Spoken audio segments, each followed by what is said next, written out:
Chapter 1. The Arrival at Blackwood Emporium. The rain drizzled in thin, misty sheets as Eleanor stepped out of the cab, her coat pulled tightly around her shoulders. The air was thick with the scent of damp concrete and the faint aroma of something she couldn't quite place. Something old. She turned to face the towering storefront before her. The words Blackwood Emporium emblazoned in faded gold lettering above the heavy wooden doors. The store loomed, its grandiose architecture an eerie contrast to the modern shops that lined the street. It was a relic, a place seemingly forgotten by time, yet still standing, waiting. She had heard whispers about this place. Everyone in town had. Blackwood Emporium was no ordinary store. It was a curiosity shop filled with antiques, oddities, and mannequins. Dozens of mannequins, crafted so meticulously that their presence unnerved even the most seasoned of visitors. It had been closed for years, yet tonight, the doors stood open, an invitation Eleanor couldn't ignore. Her fingers hesitated on the brass handle before she pushed the door open. A soft chime echoed through the cavernous space, the bell above the door announcing her arrival.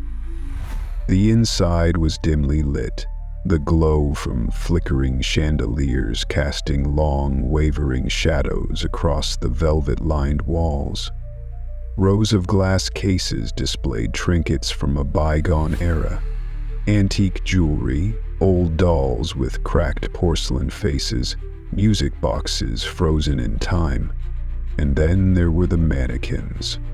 They stood in clusters, positioned as if mid-conversation, their hollow eyes staring into nothingness. Their faces were smooth, eerily lifelike, yet devoid of true expression. Some were posed in elaborate Victorian gowns, others in modern suits, their hands positioned in unsettlingly human gestures. Eleanor shivered as she stepped further inside, feeling an inexplicable weight pressing against her chest. "Can I help you?" The voice startled her. A man stood behind the grand mahogany counter, his thin frame barely distinguishable in the dim light. His skin was pale, almost waxen, his dark eyes unblinking. He wore an old-fashioned waistcoat, a gold pocket watch peeking from his vest pocket. I heard the store was open tonight," Eleanor said, her voice softer than she intended. "I wanted to see for myself." The man studied her for a moment before nodding. "You're just in time. We've been expecting you." Eleanor's stomach twisted. "Expecting me?" The man gestured to the mannequins. "Everything in this store finds its owner eventually. Some come looking, others," his lips curled slightly, "are chosen." A chill slithered down Eleanor's spine as she glanced at the mannequins once more. Had one of them moved? No, it was just the flickering light playing tricks on her. But then, something whispered. Not the man, not her own breath. Something else. Eleanor turned sharply, heart hammering. The mannequins stood as they had before, still, unmoving, and yet she knew she wasn't alone. The store had been waiting for her, and now it had her. Chapter 2. The Silent Figures. Eleanor stood frozen in the middle of the emporium, her breath shallow as her eyes swept across the mannequins. There were more than she had initially noticed, dozens if not hundreds standing motionless in the dim glow of the chandeliers. Some were arranged in pairs, their heads tilted slightly as if caught in mid-conversation. Others stood alone, their blank faces directed toward her, their presence suffocatingly lifelike. A faint creak echoed through the room. Eleanor turned sharply, scanning the floor for movement. Nothing. The mannequins remained still, yet the air around them felt charged, like static before a storm. She took a cautious step forward, her shoes clicking against the polished wood. Another sound, softer this time, almost imperceptible. A gentle shift of fabric. Eleanor's stomach twisted. She had not moved. The man behind the counter had not moved. But something had. She turned her gaze back to a cluster of mannequins near the far end of the store. A moment ago, they had all faced forward. Now, one of them was slightly turned, its head inclined just enough that its eyeless gaze seemed fixed on her. A lump formed in her throat. It wasn't possible. She had looked away for only a second. "Do you see something you like?" The man's voice came from behind her, making her jump. She swallowed hard, glancing at him over her shoulder. "Did you move them?" He smiled faintly. "They move as they wish." The way he said it made her skin prickle. Eleanor turned back to the mannequins, forcing herself to step closer. The air felt colder the nearer she got. The detail on their features was remarkable. Too remarkable. Tiny imperfections, faint freckles, the crease of a knuckle, the subtle rise and fall of a breath that shouldn't be there. She exhaled sharply, reaching out before she could stop herself. Her fingertips brushed the cool, painted skin of one mannequin's hand. A whisper slid through the air. It came from directly behind her. Eleanor spun around, but there was no one there. The man still stood at the counter, watching her, his expression unreadable. The mannequins remained in place, their rigid forms locked in eerie stillness. But something was different. One of them was missing. A cold dread curled in Eleanor's stomach as she frantically searched the room. It had been there moments ago, she was certain of it, yet now there was only empty space where it once stood. And then she felt it. A presence standing just behind her. Breath hitched in her throat. Eleanor turned slowly, fear tightening her limbs. Her flashlight beam flickered across the mannequins, scanning their frozen expressions. Then, finally, it landed on something new. A mannequin stood inches away from her, closer than before. Its hand was raised, and its fingers were reaching for her. Chapter 3. A Gaze That Follows. Eleanor's breath came in shallow bursts as she backed away from the mannequin. Her mind screamed for logic, for an explanation, but there was none. She had seen it. It had moved. The store's dim lighting cast eerie shadows, flickering in unsteady rhythms as if the walls themselves were breathing. The air thickened, pressing against her skin like an unseen weight. She turned her gaze toward the others, standing motionless in their designated spots. Or had they changed positions too? A whisper, soft as silk, curled through the silence. Not a sound, not the wind, a whisper. Eleanor forced herself to breathe, gripping the strap of her purse like a lifeline. The mannequin in front of her stood still once more, its glass-like eyes reflecting the dim light of the chandeliers above. But something was different. The tilt of its head, the slight change in its posture, as if it had noticed her. The storekeeper's voice broke through the suffocating stillness. "You shouldn't stare too long." Eleanor turned sharply. "What?" He smiled.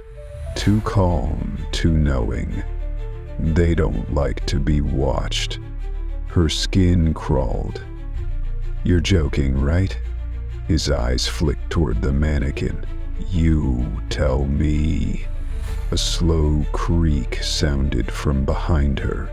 Eleanor spun back, her pulse hammering in her ears. The mannequin's arm had moved. She was sure of it. A second ago it had been hanging at its side, but now, the fingers were curled as if beckoning. The world seemed to tilt.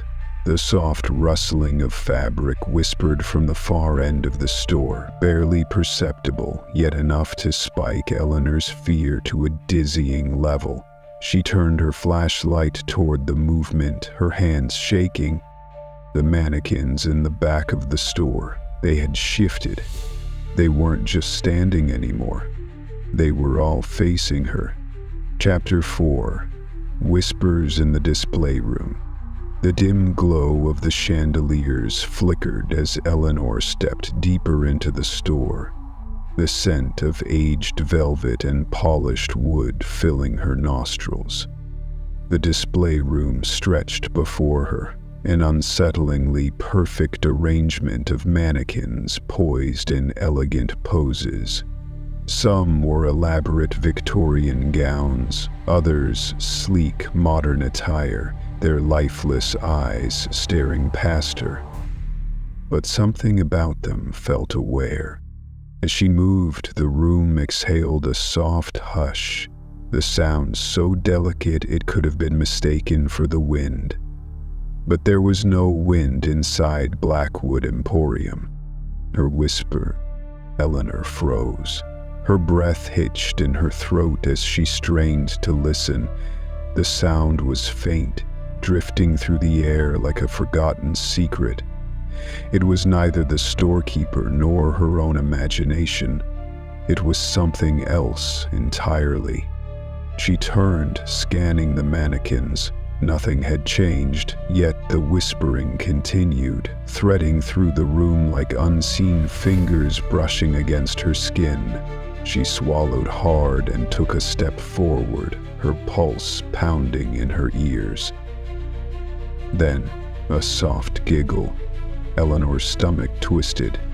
The mannequins stood in their usual places, yet the sound had come from within them.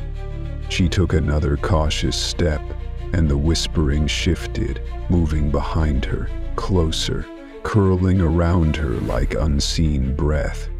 Her fingers dug into her coat, her body stiffening as a chill settled over her spine. A mannequin stood directly to her right, its head tilted slightly. Had it always been that way? She could have sworn it had faced forward before. The delicate lace of its gown fluttered slightly, as though something had brushed against it. Then she saw it, the faintest movement, a slow, deliberate turn of a mannequin's head. A gasp lodged in Eleanor's throat. She stumbled back, crashing into a display case. Glass rattled, but the whispering continued. Her skin prickled with terror as she forced herself to look again. The mannequin had stopped moving. It stood perfectly still, just as before, but now its lips were parted, as if it had just finished speaking. The whispering stopped. Chapter 5. The Mannequin That Moved. Eleanor's heart pounded in her chest as she stumbled back, her breath catching in her throat. The mannequin in front of her stood motionless once more, its glossy, featureless face reflecting the dim glow of the chandelier above. And yet, she knew it had moved. Her rational mind fought against the growing panic twisting in her gut. It had to be a trick of the light, an illusion caused by the shadows flickering in the store. She turned toward the shopkeeper, her voice barely above a whisper. "Did you see that?" The man behind the counter tilted his head slightly, his expression unreadable. "See what?" She swallowed hard. "That mannequin, it moved." He exhaled through his nose, something almost amused flickering in his dark eyes. "Did it?" Eleanor looked back at the mannequin, her fingers tightening around the strap of her purse. The figure stood as still as before, its elegant posture unmarred by the eerie sensation crawling up her spine. Then, from the far side of the room, something shifted. A faint sound, like fabric brushing against wood, echoed in the still air. Eleanor turned sharply, her pulse hammering. Another mannequin stood in the corner, its back turned to her, its limbs posed in an unnatural stance. Had it been there before? She wasn't sure. She scanned the room, counting. There were too many, more than when she first entered. A slow, deliberate creak filled the silence. Her gaze snapped back to the mannequin she had been watching. It was closer now. Eleanor staggered backward, knocking over a display stand. A glass trinket shattered against the floor, the sound deafening in the heavy quiet. Her breath came in short, sharp bursts as she whirled toward the shopkeeper. "This isn't funny." He remained unmoved, his fingers tapping lazily against the wooden counter. "Perhaps it likes you." A whisper curled through the air, soft and disembodied. Not the man, not her. Eleanor's body went rigid. The sound hadn't come from behind the counter. It had come from the mannequin.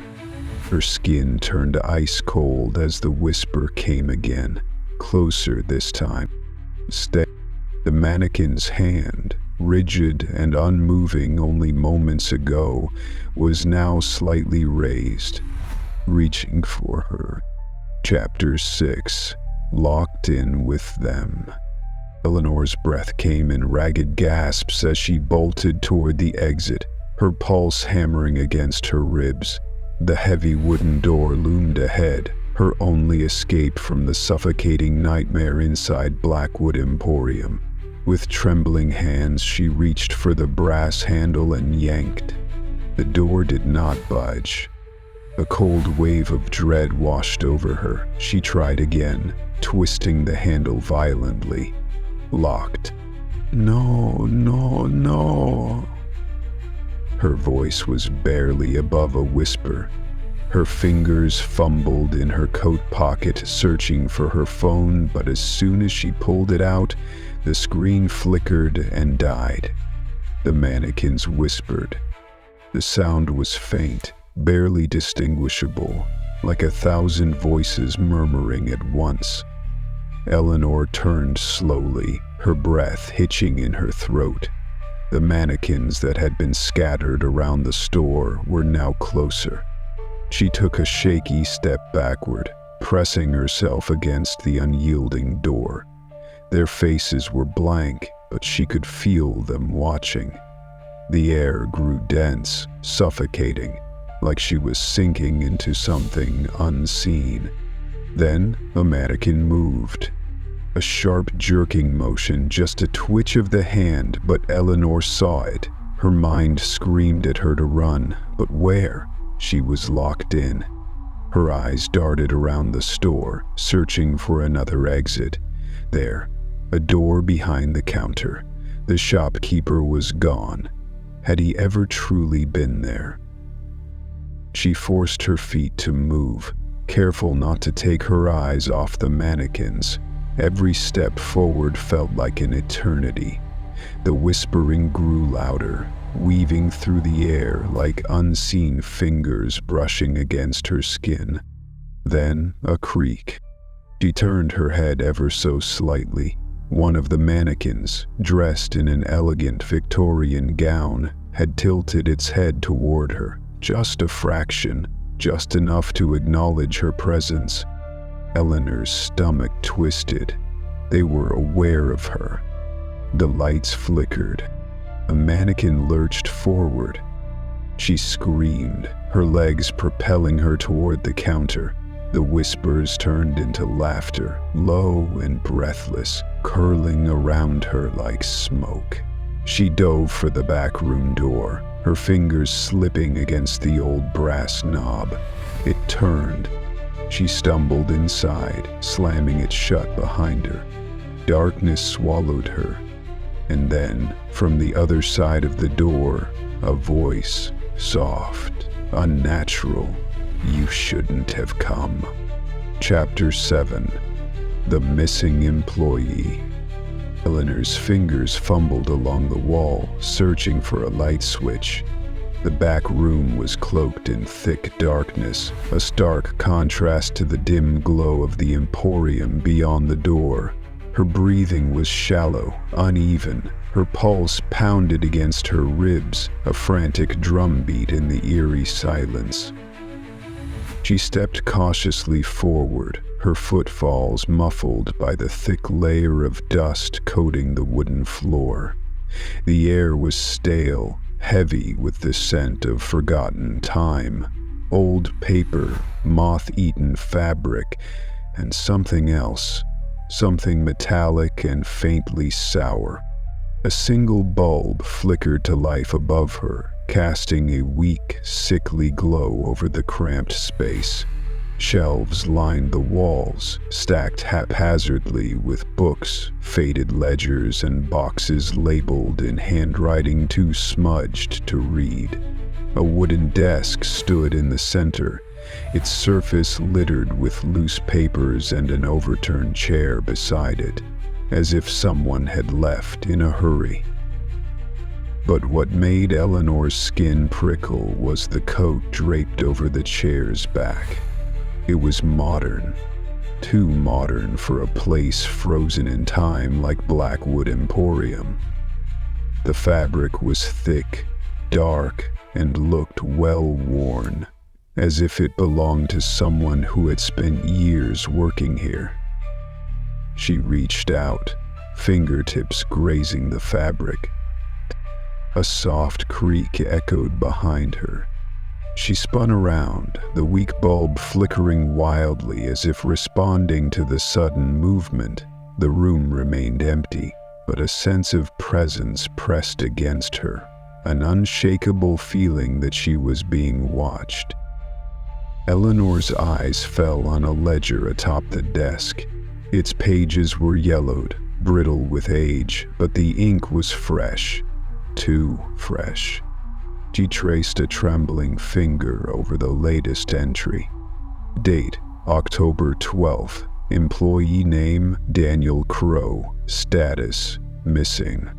The ink had smudged, as if a trembling hand had written the last word. Eleanor swallowed hard. There were no more entries after that. She turned toward the filing cabinets lining the far wall, her instincts screaming that she needed to know more. She reached for the nearest drawer, hesitated, then pulled it open. Inside were folders, dozens of them, each with a name scrawled in dark ink. She flipped through them, her breath quickening as she realized the pattern. Every file had the same last notation. Status, missing. The shopkeeper had told her everything, and this store found its owner eventually. But what if it wasn't just objects? A whisper brushed against her ear, barely audible but undeniably real. Still here? Eleanor turned.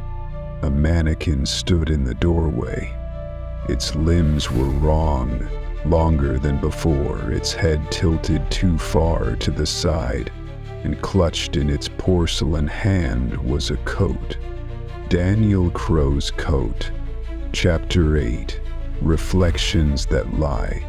Eleanor's pulse pounded as she pushed deeper into the dimly lit corridor behind the back room. The air was thick, stagnant, carrying the scent of dust and something more sinister. Something metallic, like rusting iron. Her flashlight flickered as she stepped forward, its beam slicing through the darkness. Then, she saw it.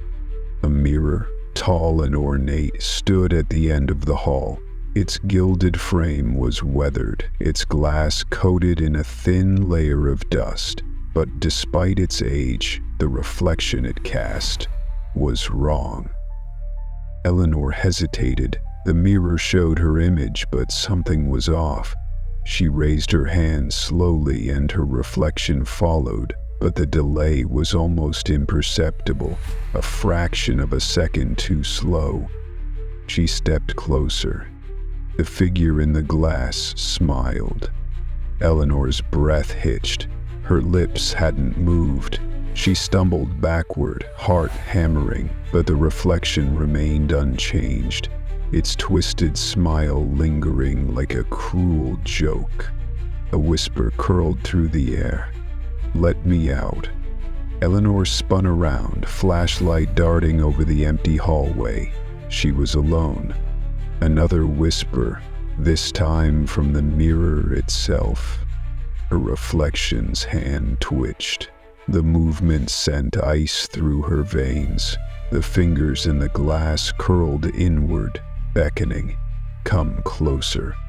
"No," Eleanor whispered. She turned to run, but the mirror rippled, its surface shifting like disturbed water. The reflection stepped forward, its feet moving past the boundary of the glass. A shadowed hand reached for her. Eleanor screamed, stumbling back, her arms flailing. Her flashlight flickered wildly, and for a moment the world distorted. The walls of the corridor stretched, the floor tilted beneath her feet. The whispering grew louder, overlapping voices crawling into her ears, each word sharp and urgent. "You're in the wrong place." Eleanor scrambled backward, but the reflection, her reflection, was still moving, stepping out of the mirror. It was no longer bound to the glass.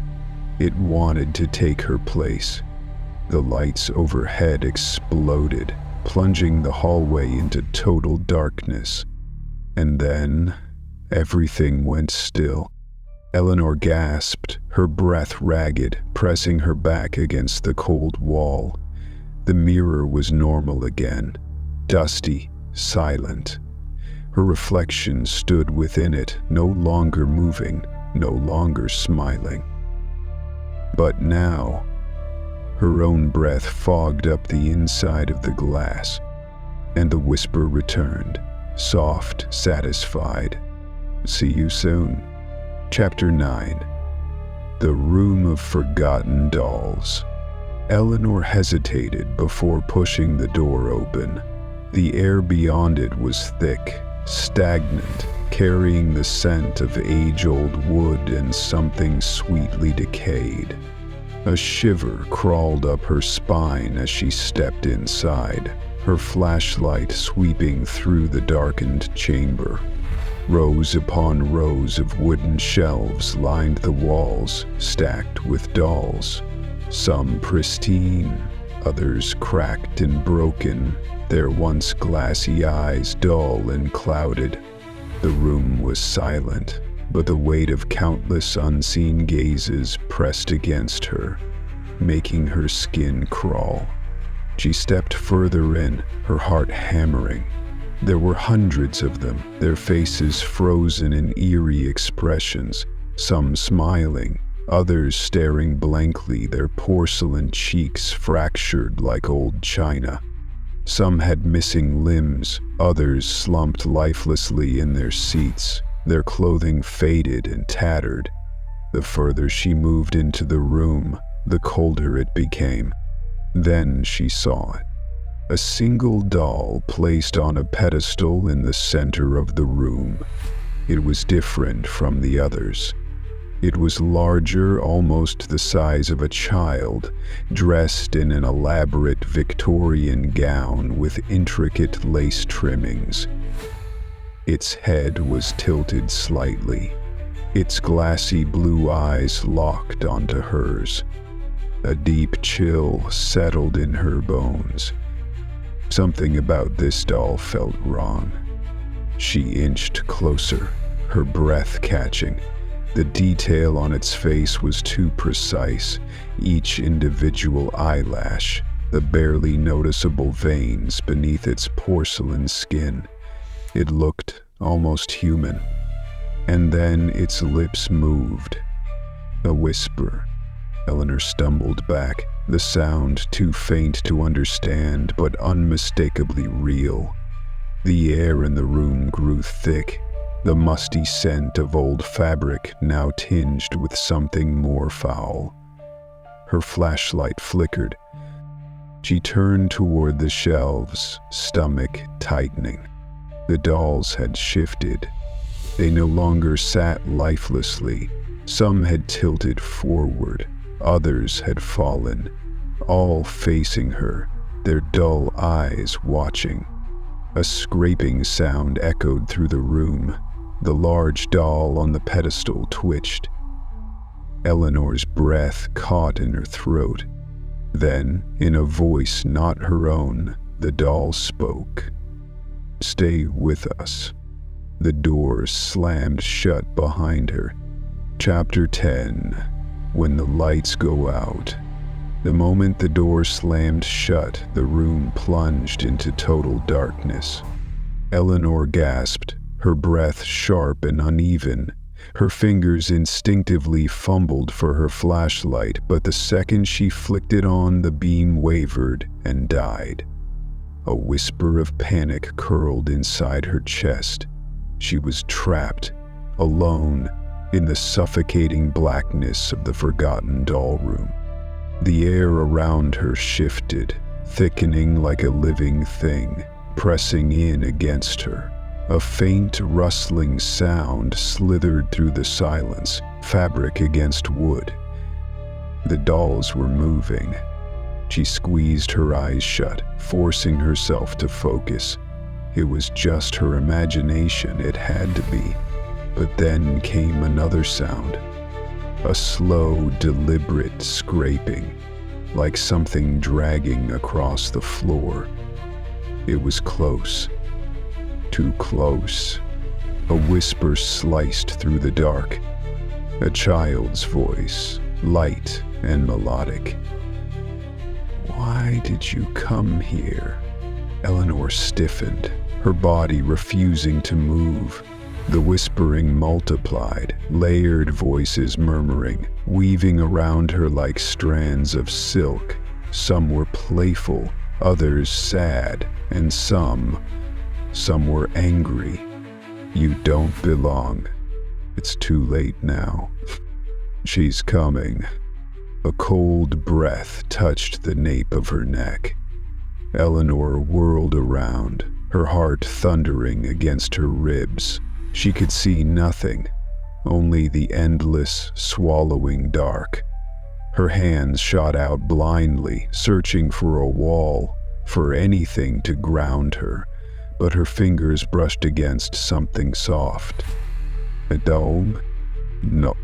She yanked her hand back, swallowing a scream, but then the lights flickered. For half a second, the dim glow illuminated the room, and Eleanor saw them. The dolls were no longer on the shelves. They stood, arranged in a circle around her. The lights went out again. Eleanor's breath hitched, panic clawing at her throat. She staggered backward, bumping into something solid. A hand, small and cold, closed around her wrist. The lights flashed again. The child-sized doll was standing behind her, its porcelain face inches from hers, its eyes no longer glassy but black, bottomless voids. Then, in the final flicker of light, Its mouth moved. The rod